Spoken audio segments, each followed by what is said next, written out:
Olá Portugal, alô Brasil, esta é a Conect TV Algarve, sejam bem-vindos. Este é o programa 78 da Segundona Conect TV e hoje vamos analisar a terceira jornada da segunda fase, tanto do grupo de campeão e promoção como da taça de honra, com o comentador Walter Colasso. Olá Colasso, bem-vindo. Algum comentário de abertura? Emílio, duas pequenas. Boa tarde a todos. É sempre um prazer aqui estar. Cumprimentar toda a gente que nos assiste, como sempre. Sim, a começar aqui por uma nota de pesar, deixar endereçar aqui os meus sentimentos à família e aos amigos do atleta do Moncarrapachense que dia 27, aos 27 anos, a semana passada, faleceu em campo. E queria deixar aqui a minha palavra de pesar e meus sinceros condolências à família e aos amigos. Posto este momento, infelizmente, com tristeza, infelizmente, queria aqui começar por uma nota e olhar aqui para o nosso campeonato, a Liga 2, e espelhar aqui uma curiosidade. Nos 90 jogos que houve, espalhadas pelas três séries da primeira fase, houve 12 empates. Portanto, foram 90 jogos, eram 3 jogos por jornada, 10 jornadas cada série, mais ou menos. Não são bem 90 jogos, porque havia menos equipas numa das séries, mas são quase isso. Houve 12 empates e agora em 15 jogos, só na fase de apuramento de campeão, já houve 6 empates. Portanto, isto é aqui um número curioso que eu deixo a quem nos segue. É engraçado e espelha bem o equilíbrio que existe nesta fase de apuramento de campeão e que dará acesso a duas equipas da subida divisão. Portanto, equilíbrio há de certeza. Bem visto. E há mesmo muito equilíbrio. E antes das jornadas, Walter, registro para o Carvoeiro United, que foi o último representante da segundona a cair na Taça do Algarve, na malfadada Taça do Algarve, com a morte do Nassur Bassem, ao perder por 4-2 com os 11 Esperanças nos quartos de final da prova. Um comentário a este feito do Carvoeiro. Emílio, esta semana eu tive o privilégio e consegui acompanhar o jogo do Carvoeiro e fico mesmo a entender o porquê desta equipa do Carvoeiro ter ido até esta fase da Taça do Algarve, porque a equipa é boa e é provável que eu tenha mesmo de morder a língua e daqui para a frente olhar para eles de outra forma. Muito bem. Classe, vamos para a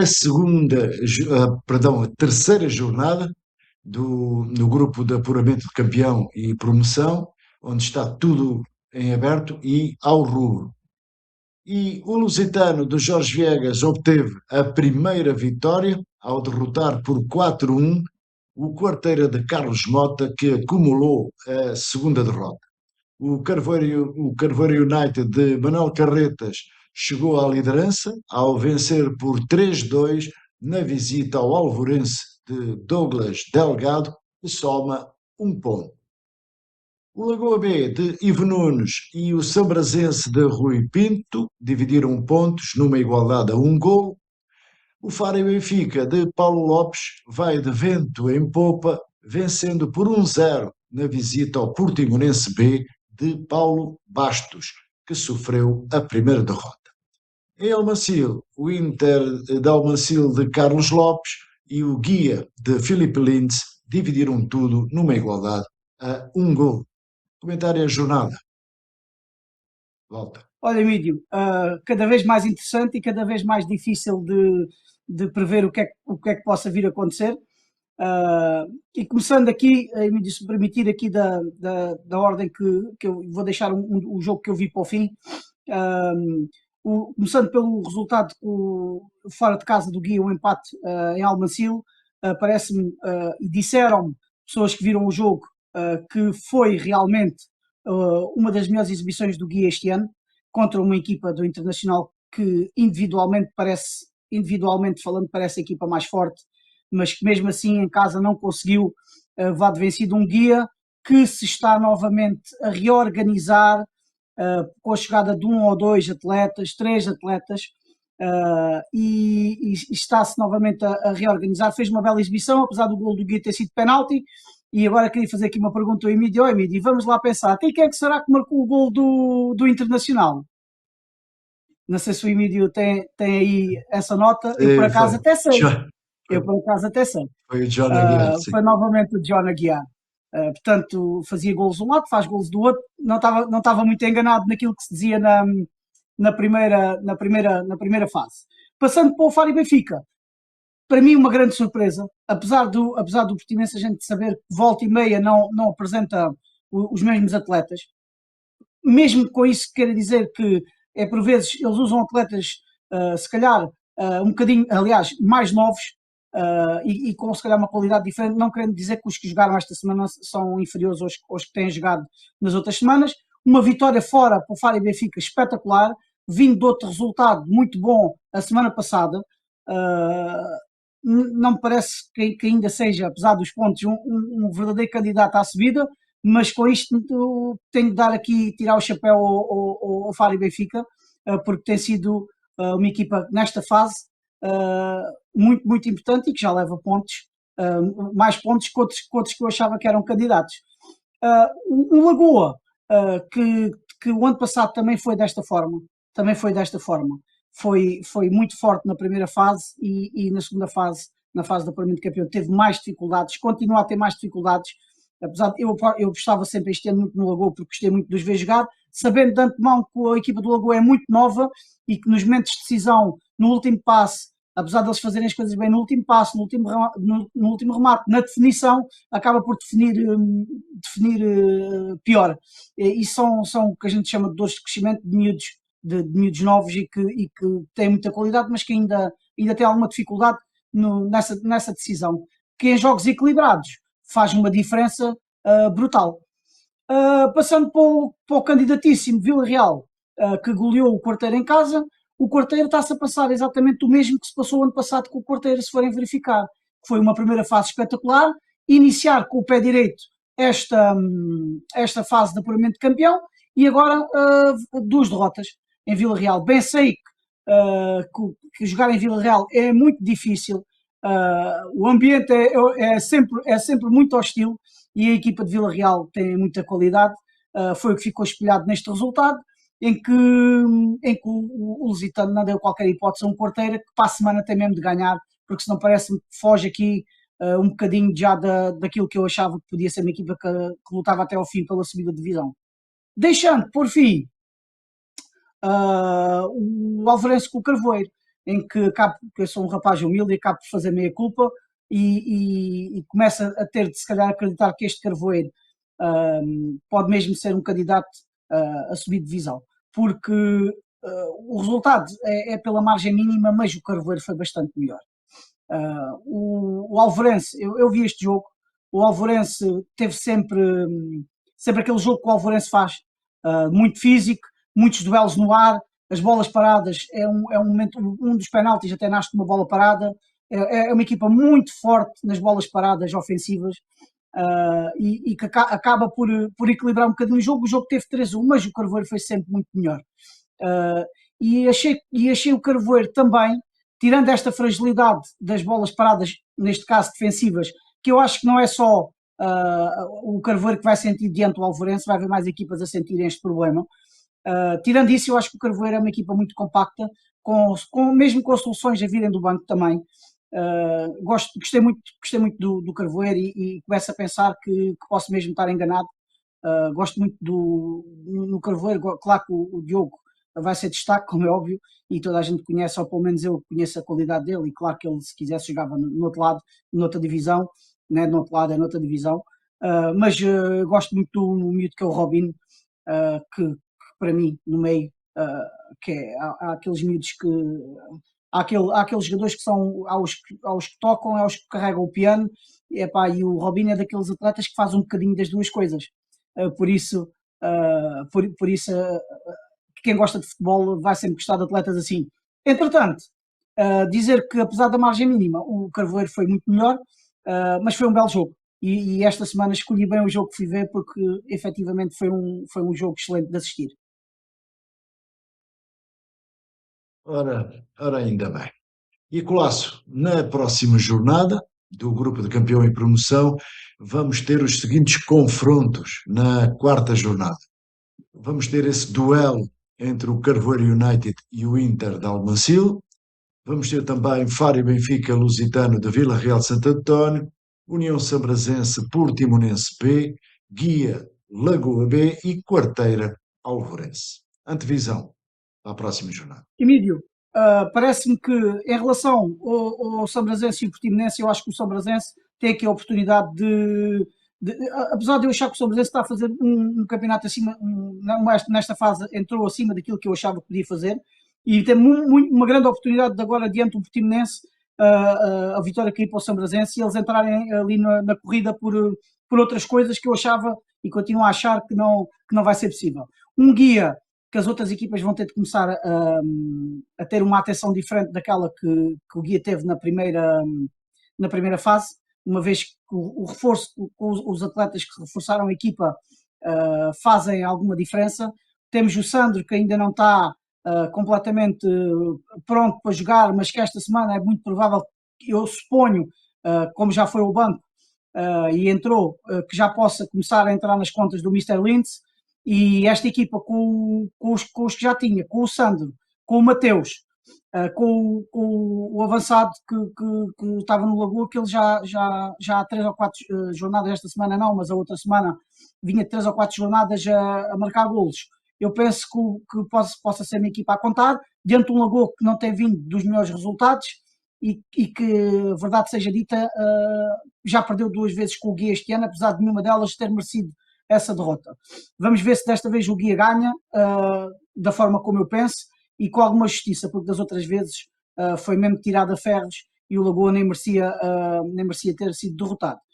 Um Carvoeiro Internacional, que é o jogo mais difícil de pensar quem é que vai ganhar, porque eu agora fiquei aqui com, para já, a camisola do Carvoeiro, é muito bonita. Não sei se fazem o meu tamanho, mas já não custa nada pensar sempre isso, a camisola do Carveiro por acaso é bonita.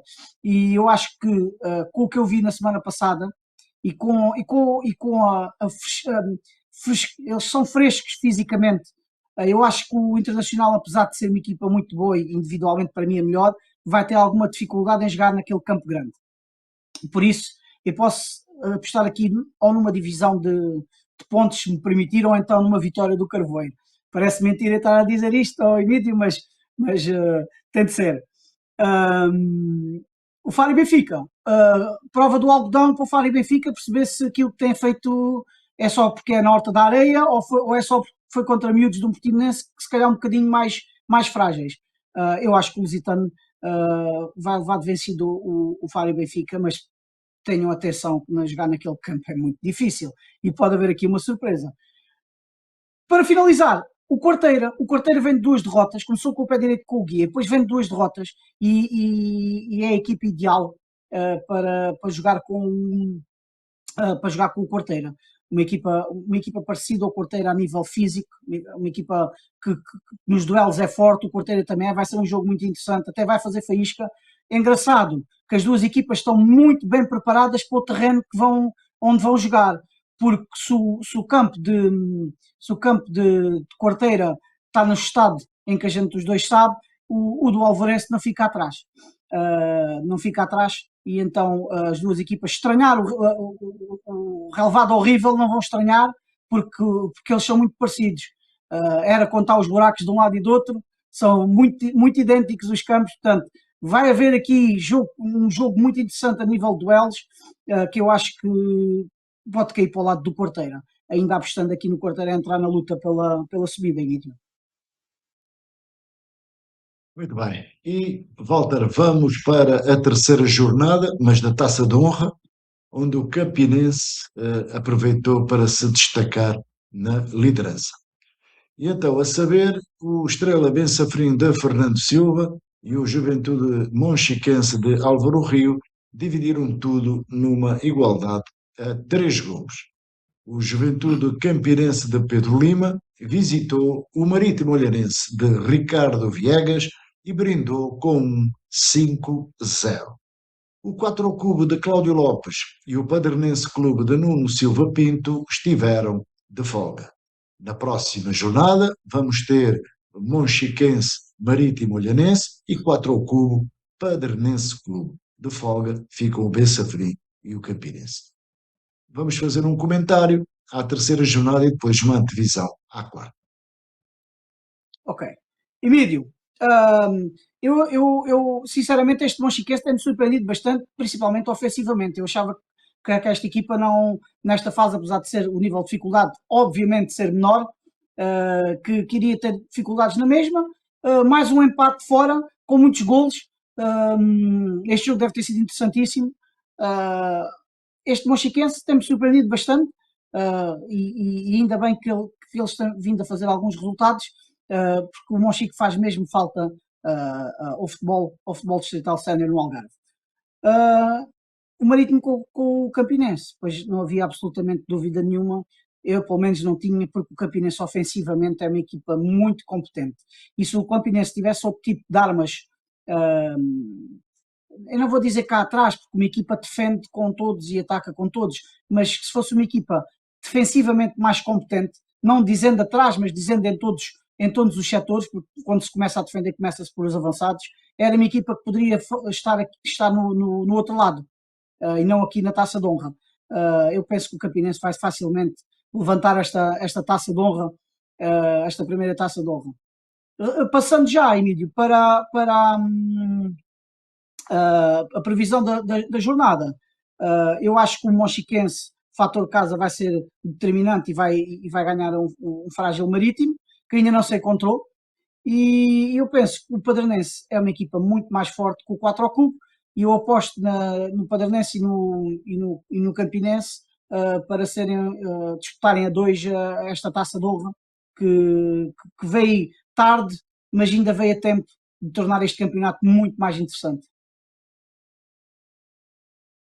Muito bem. E de recordar que na lista dos melhores marcadores, em primeiro lugar continua Diogo Alés Próspero, do Faro e Benfica, com 10 golos, agora igualado com John Aguiar, de Mentes do Desporto, e agora no Inter de Almancil, também com 10 golos, e em terceiro lugar surge agora Diogo Guerreiro, do Carvoeiro, com 9 golos. E Colasso, vamos aos destaques. Vamos, sim, senhor, Emílio. É um dos meus destaques, claro, o Diogo, sem dúvida nenhuma, acaba por fazer 3 golos, e quando se ganha por 3-2, com margem mínima, super influência no resultado. Não é a primeira vez que falamos do Diogo aqui. O que dizer, é um atleta que tem muita qualidade e que poderia muito bem andar nas outras equipas. Destaque aqui para o Igor Santos, também do Vila Real, que teve teve uma grande influência também no resultado, fazendo 2 golos. E aqui uma nota à parte aqui na final do nosso programa. A gente temos falado aqui de alguns atletas, nomeadamente eu, porque eu ando nisto também por valorização do atleta. Este Diogo Guerreiro, o Próspero, o próprio Próspero, este tipo de atletas são atletas que, se quiserem, é muito provável, e outros miúdos que já temos falado aqui, é provável que apareçam em equipas, nomeadamente na primeira divisão, e até em equipas que lutam para subir divisão. Temos o caso, por exemplo, falámos aqui muitas vezes o ano passado, do Miguel Gomes, que jogava no Guia, que este ano foi para o Messinense, e eu não sei se o Emílio sabe para onde é que ele foi agora. Tem conhecimento, Emílio? Não sei se tem essa informação consigo. Ele agora foi para as Ferreiras, uma equipa que está a lutar pela subida de divisão ao Campeonato Nacional. Portanto, a gente às vezes falamos aqui de alguns atletas que acabam por perceber-se a qualidade dele que eles têm e irem para outros voos, e imaginemos que a equipa dele onde está até sobe divisão e para onde se calhar até está a jogar no Campeonato Nacional. Portanto, esta segunda divisão, esta Liga 2 tem muita qualidade e tem muitos atletas com idade ainda para virem a poder jogar nos nacionais. Muito bem. E Walter, agradeço a presença e os comentários. Esperamos que o programa tenha sido do agrado dos nossos espectadores, foi de certeza, e nós voltamos para a semana.